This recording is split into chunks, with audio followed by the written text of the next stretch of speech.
Okay, so the next is a talk by me on.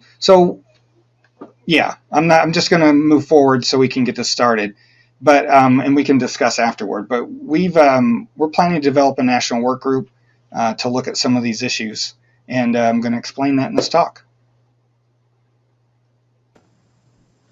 Good afternoon, everybody. My name is Steve Wilson. I'm with the Illinois State Water Survey. I'm a groundwater hydrologist. I also manage the private well class program.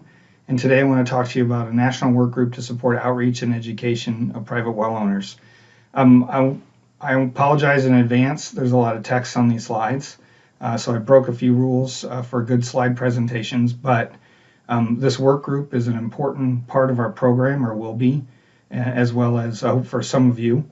And so I think it's worth it to make sure that the material that I'm presenting today is available, on our recording. And so bear with, and I hope you find this interesting.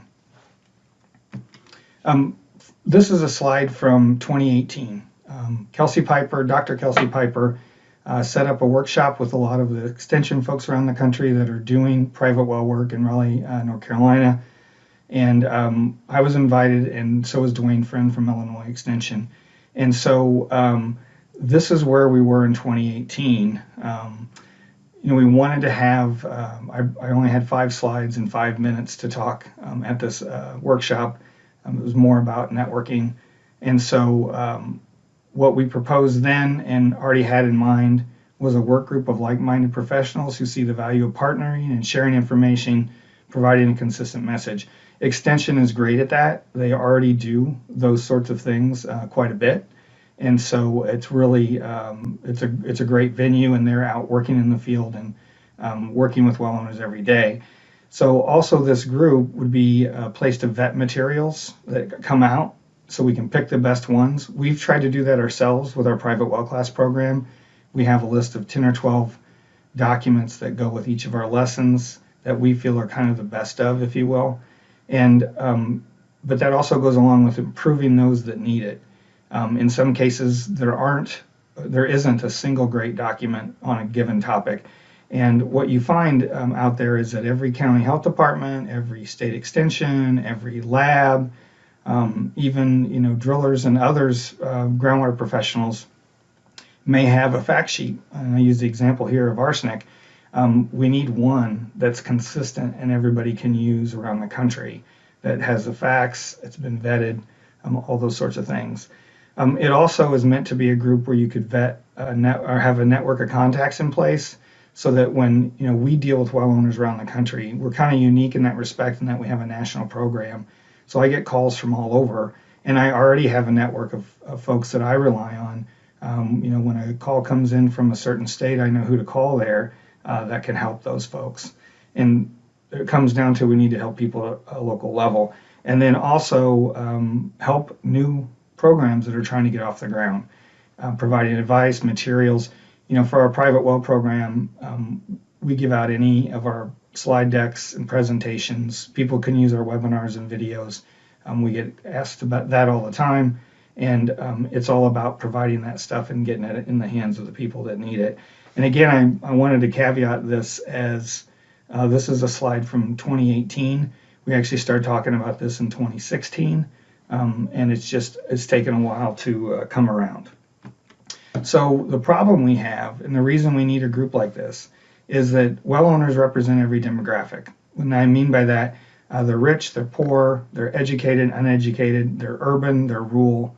There's really no demographic that you can think of that doesn't include private well owners, depending on what part of the country you're in or the location.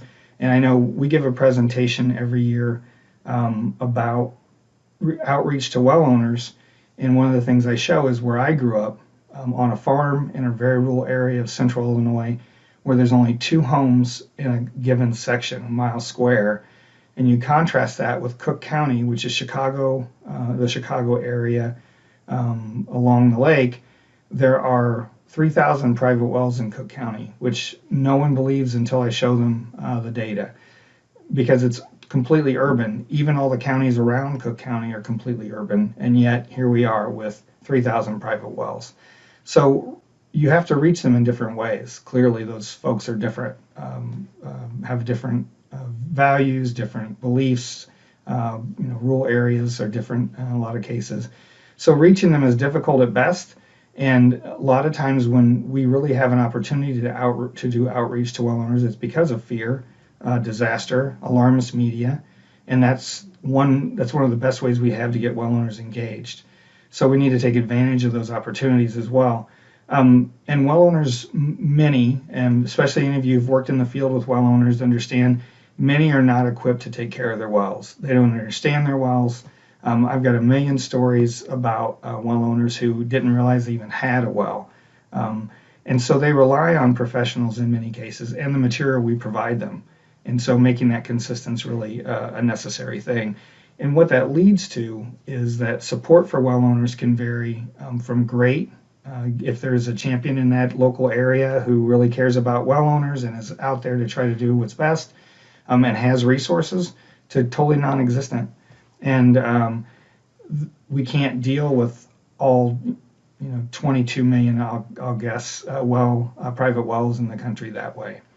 So, and what ends up happening is, we're at the national level, we're discussing well issues, and that happens at all levels, local to national. But in the end, most of the actual problems that are solved are done locally. So how do we reach and get this information to people at a local level? One way is to have consistent information. If you can get online and find 30 fact sheets about a given topic and they vary, sometimes contradict each other, that's a problem. So we want to address that.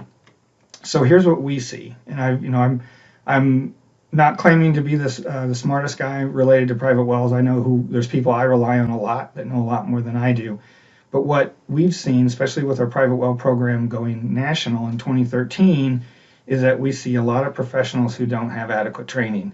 When I say our class is a great example. When we started the private well class, we were surprised to learn after the first year that 23% of the people taking our class were actually environmental health professionals, sanitarians. And in the evaluation for our class, the message they gave us is, one, why wasn't this available when I started my job? I had to learn on the job how to inspect wells. Or why wasn't this available for CEUs? And we've dealt with both of those issues, but it's an example of, 8-9 years ago, there was a lot less going on with private wells than there is today, which is a great thing. We also hear about all the bad experiences. If everything's going fine and everything's working well, we don't get phone calls.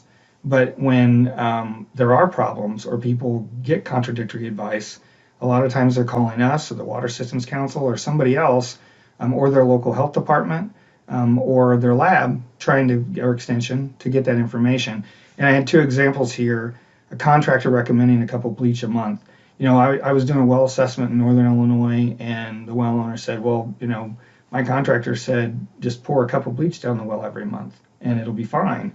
That's bad advice. It doesn't solve any bacteria problems, and it can cause leaching of metals, depending on the material in the well and the pump and the drop pipe. So, and in my home county, in Champaign County here, which I call home now, a family who actually their son and my son went to high school together, they decided to buy a house in the country just outside of town. They took our class, and when they went to buy this home, they insisted on a bacterial analysis and a water quality analysis, which was what we recommend to people. We say buyer beware. You can't count on anyone else to provide you that information. It's worth the money to test your well. So there was a bacteria problem. The owner had a contractor, well, I'm not sure who they had come out to do the chlorination, and they went to see it. And the person who came out to chlorinate the well admitted that he had no idea how to do the chlorination. And so, like I said, we hear all the bad stories, and I'm sure they're a minority of what's going on out there, but that's what we see, and we want to try to eliminate those things from happening. The other thing we see is we see some folks trying to educate well owners, and they have no resources. So it ends up being you have someone at a local health department who cares enough about private wells. Maybe they grew up on a private well, and so they've made that their issue, and they spend time trying to work with well owners, even though it's not a big part of their job. When that happens, they work on it until as much as they can, but then there's times where they can't, and so then that falls by the wayside. It also creates, in one local health district, you may have someone who's really an advocate for private well owners, and in the next, you may not have anyone you can even talk to about your private well. And that varied support is part of the problem we have nationally with private wells. So we work to support all of those folks. We provide our presentations and videos. We give advice. We work with a lot of other nonprofits around the country who call us and say, hey, we're working with an economically disadvantaged area. What can we do? What can you provide? We've on our own funds and actually flew out to California in 2019 to give a presentation out there. And I'm not trying to promote us as anything special. We're very fortunate to have funding to do those things, but we all need to do those, and we need to have a central place where anybody can access those resources, not just come to our program. There are a lot of good well professionals who have a lot of experience, especially even locally in some cases, where they're a better person to talk to than we are. And having that resource available is where we'd like to get to. And I feel grateful that we're able to do the things we do because I feel like we're making a difference, and I think that's what this work group can be. The other thing we see, and again, this is a minority of the time, but we do see where people take financial advantage of the lack of well owner knowledge. And one of the things I'll mention is, to me, the two biggest problems we have with private wells aren't PFAS or lead or whatever the next thing may be. It's lack of well owner knowledge, and it's old wells that are grandfathered in and don't meet current code. Or we even have two states where there is no construction code. That lack of knowledge can really play against well owners who then they see things in the media and they fear this and they're not sure. I visited a house in a wealthy subdivision in northern Illinois. I did a well assessment there. The gentleman showed me all the treatment they have in their basement, and they did all of that because of a litmus test. And I asked them where the water quality analysis was. They didn't have one. They had someone come to their door, test their water, and that's what they ended up with. And they had the means, so they felt it was better to be safe than sorry. But it's an example that well owners need to be informed. Another example here, our website is privatewellclass.org. Someone who was on our Facebook page when we first started and trying to sell materials, we asked them not to do that. They went out and registered privatewellclass.com, and it redirects to a site where they can earn money. And that's unfortunate, and it's just the way the world is today. And then the last example I'll give here is this well inspection in New Mexico. Someone just contacted me 2 weeks ago from New Mexico. They bought a home where there'd been an inspection by a licensed inspection company, and they guaranteed the well would produce 3 gallons a minute. The people moved in. After 2 or 3 days, they had no water. It didn't produce 2 or 3 gallons a minute. They spent a lot of their own money. They've had several contractors come out and have told them, your well will never produce 3 gallons a minute, and it is a well problem, nothing else. And now they can't get the inspection company to even give them the data they used to come up with that estimate. They're going to have to go to court, and it's going to be a legal situation, and it's going to cost them a lot of money just to get some remedy for the fact they bought a house that they can't live in. And so, these things do happen, and I put these two things down here. The few people that do those things give all of us a bad name and make well owners not trust us. And so it's important that we raise that level of professionalism and we work to eliminate the folks that are doing those sorts of activities. So they're all issues we still have today. And in a lot of places that's not the case, and we see a lot more on the other side these days than we used to. But it's still an issue. Inconsistency, again, it leads to all the same issues that I've been talking about. Regulations vary between states, counties, or even local health districts. The first time I went out to Massachusetts to work with RCAP Solutions, we did a workshop out there, and there were about 60 local health district folks that were there for this workshop. Um, Several had no rules whatsoever, and one actually has the authority to condemn wells. And that variability is because of the way their laws are. The local health district really has all the authority to pass their own rules. That inconsistency, though, you could move across the road and go from no one's going to look at your well or inspect it or require you to test it to someone's going to condemn it if it doesn't meet certain criteria. And that is a problem, right? We need to have everyone should. The way it was presented to me a long time ago by somebody from EPA is we should all have equal health protection under the law, and that's just a fact. And that came up during the arsenic arguments about whether to lower the arsenic standard to 10 from 50 back in, changed in 2006, I think. But it's true. We should all have equal protection under the law for our health and our family. And the way we do the rules for private wells, none of that happens. Um, we also see a tremendous amount of inconsistency for an advice. A well driller who says pour a cup of bleach down the well versus a health department that has an 8-page document on how you should disinfect your well. And what we tell people is you don't disinfect your well unless you've tested it first and know there's a bacteria problem. You should never just put chlorine in your well for any reason.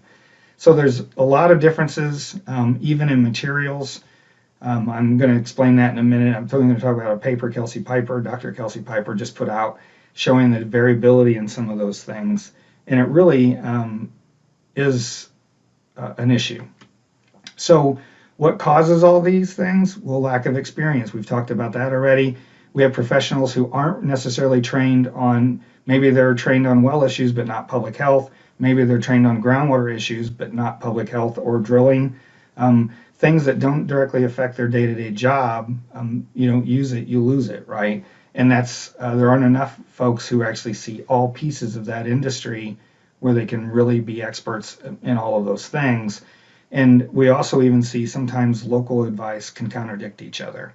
And that's just because of the personal experiences of the people who are giving that advice. And in their world, this is how you deal with it. And so it would be great if there were materials available that were consistent and would be shared nationally. And that's kind of the message here. And so it boils down to this.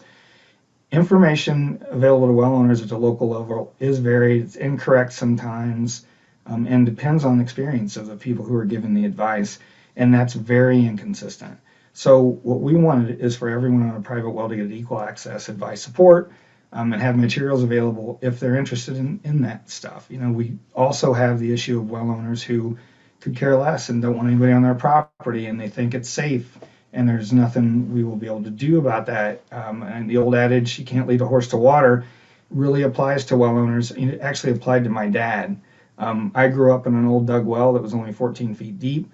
I tell this story all the time. I know most of you probably heard it before, but he felt like our well water was better than city water because the city puts chemicals in it, not understanding that, chlorinating drinking water is to protect us from bacteria and other things that are going to harm us. And that's what he always believed. He grew up on the well, and there was no change in his mind. And so those people, we certainly should try to do outreach to them, but it's a pretty hard sell. So what we need to do, and I'm not trying to rail on any given professional, because what we find, and I'm sure you have in life, is that there are good and bad apples in every industry, in every type of job. Just there are different types of people. Some have more morals and scruples than others, and we see all the time where people get taken, they are lied to, all that stuff. So what we can do together, though, is identify the problems and those problem individuals and try to do something about it. Make them aware of the issues and work to improve them, educate professionals who want it and need it, and standardize our approach so that the message is consistent. And I think that's the place where we can really start, is trying to provide a consistent message. If it takes root and everyone is willing to work together. Dr. Murray said to me one time when we were discussing the work she's doing, we all operate in these silos, and it's so true. We need to not do that. We need to cross-pollinate our professions. We need to share our expertise. We look at things differently depending on how we were trained, and so we need to work to get to that point. We are seeing some changes, and I want to point that out. So there's a lot more research. The first bullet here, there's a lot more research going on today on private well issues. In 2013, I mentioned when we first started this program, I've been working with private well owners for over 30 years. Today, there's 10 times the research going on that there was even 8 or 10 years ago. And that's great because it leads to more access to information. It also leads to more problems being brought to light, and it gives us a chance to try to improve those things. We also see professional organizations responding to that. I mentioned the NGWA Master Driller here. They've had that program for a long time. And it's important because of the folks that want to get better in their profession and want to do a better job, they go to the trouble of becoming a master driller. And that does mean something, and it should. The same way with WQA, it's the Water Quality Association. They represent all the treatment professionals in the country. They have a professional certification program. I didn't even know about that till a few years ago because you never heard about it very much. But I took this screenshot from their webpage. All of these things are true, and that's the message we need to get out no matter what industry you're in. It's a competitive advantage, increased knowledge, greater self-confidence, credibility with customers, and it sets an example. It does only take one bad apple to make people wary, and how you present yourself and the way we do things. And honestly, the folks at this conference aren't our problem. It's the people who don't attend our conference, who don't belong to their state association, who aren't interested in becoming certified in any of those things. But how do we deal with that? We make it harder for them to operate if they don't. And that's where we need to try to get to. So yeah, we need to work towards more. That's on us. Right now it's the proactive members who are being certified, but it's not required. And I don't know that we can ever get that done. But the rest of us can put pressure on those situations just by making people aware of these programs, making good recommendations to the well owners we serve, providing resources in a clear, understandable way.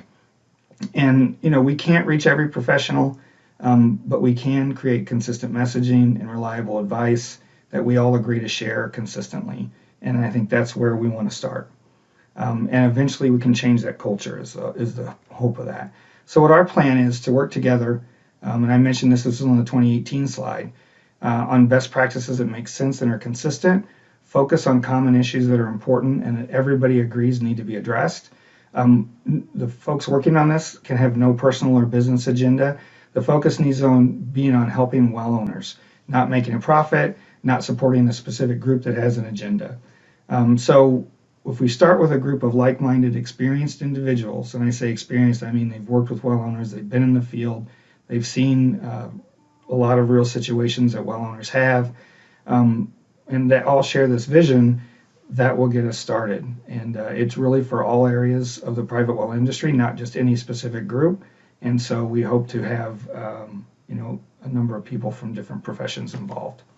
And so our approach is to have a core group of experienced professionals who set direction, review those materials, and also to lead teams on specific projects. And by projects, I'll give you an example in a minute, but they have a single goal. Maybe it's to update a specific document or evaluate a best practice or even create guidance that everyone can use.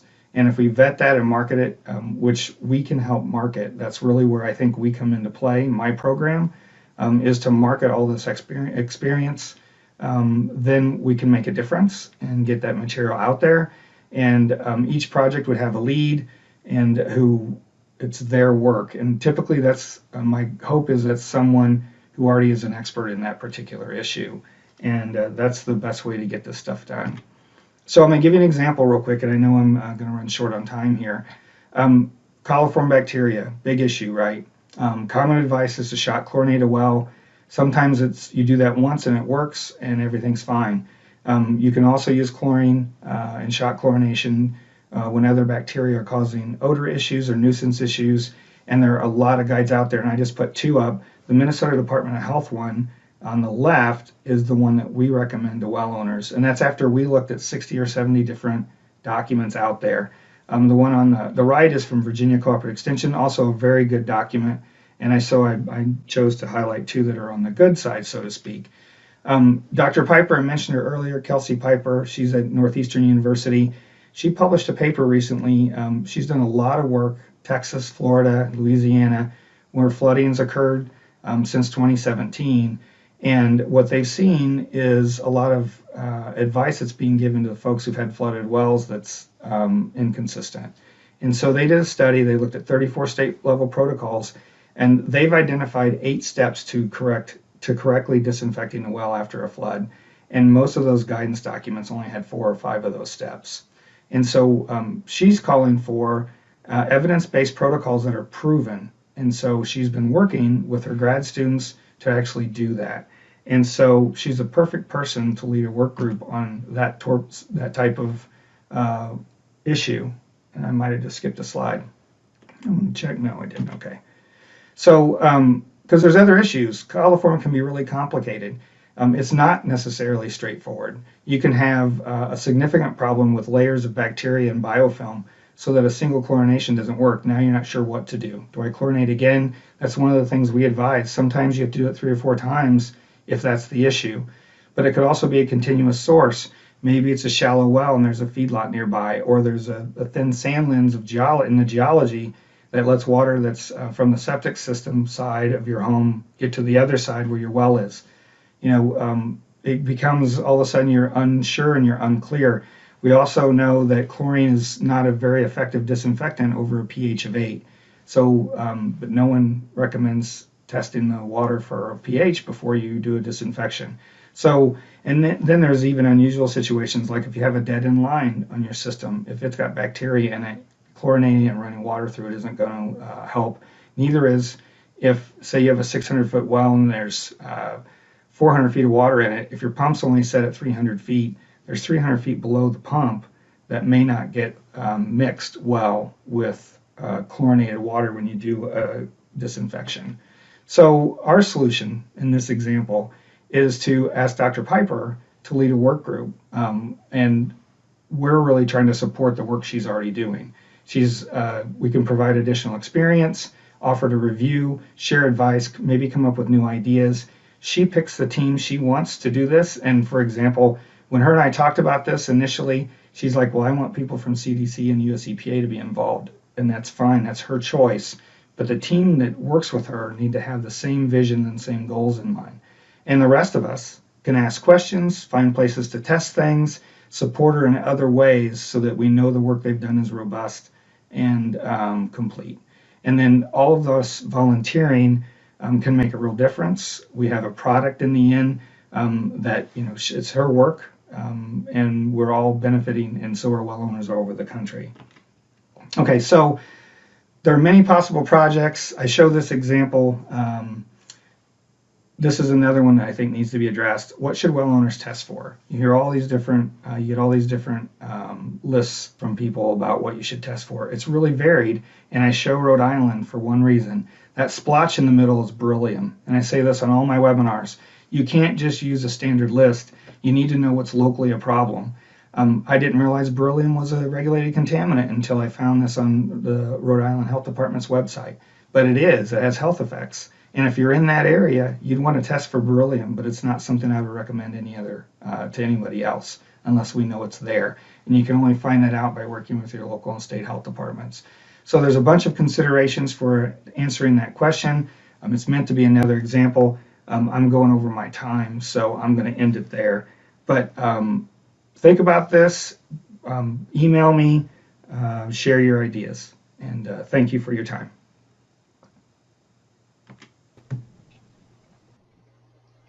Okay, so we're almost to the time anyway. There aren't any questions, so we're going to go ahead and move on. I hope everyone thinks about that, and if you've got thoughts later, please email me. We do need to, it's honestly, it's a deliverable on our grant to set up this work group, so we're going to do it. And how far it gets really depends on the group and all those things. And so we'll see what happens. We plan to be in this for the long haul, And so it'd be great to get something started.